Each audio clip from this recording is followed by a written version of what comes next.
শুভ সন্ধ্যা। আজ সপ্তমীর সেই সন্ধ্যা আমরা চলে আসছি সুব্রত সংঘ।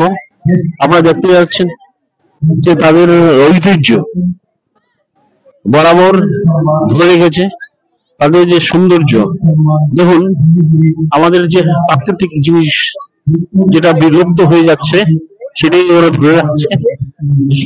জাস্ট কাঠামোর ঠিক ফ্রন্টেই আছে। আমরা ভিতরে আস্তে আস্তে চলে যাব। ভিতরে গিয়ে আমরা মণ্ডপের যে কালাকার সেটা দেখবো আমরা ভালো করে, আপনারাও দেখবেন। দেখুন কত সুন্দর করে যে যে ওরা আর্টিস্টিক পয়েন্ট অফ ভিউ দিয়ে আমি যদি বলি তাহলে বলবো সে অদ্ভুত। সে অদ্ভুত বলতে বলতে আমরা ঢুকে পড়লাম, আপনারাও সাথে আছেন। দেখুন, হ্যাঁ, আমার মনে হয় সুব্রত সংঘ আমাদের মিস করাটা চলবে না।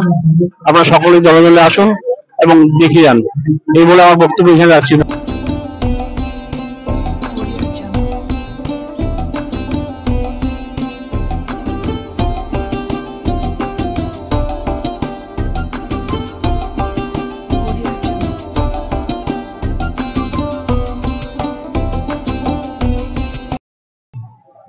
আবারও আমরা চলে এসেছি দাদা ভাইয়ের মূল মঞ্চে।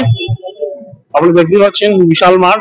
সেই মাঠের মধ্যে দাদা ভাইরা প্রতি বছরই দারুণ আমাদেরকে উপহার দেন। ওনাদের প্যান্ডেল, ওনাদের মূর্তির কাঠামো দর্শনও প্রচুর ভিড়। আমরা আস্তে আস্তে করে এগিয়ে যাচ্ছি।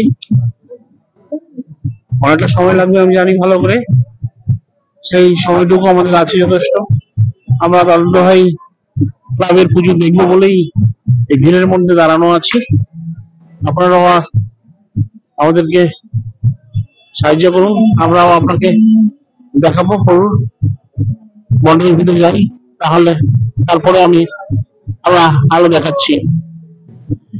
দেখতে থাকুন, সাথে থাকুন।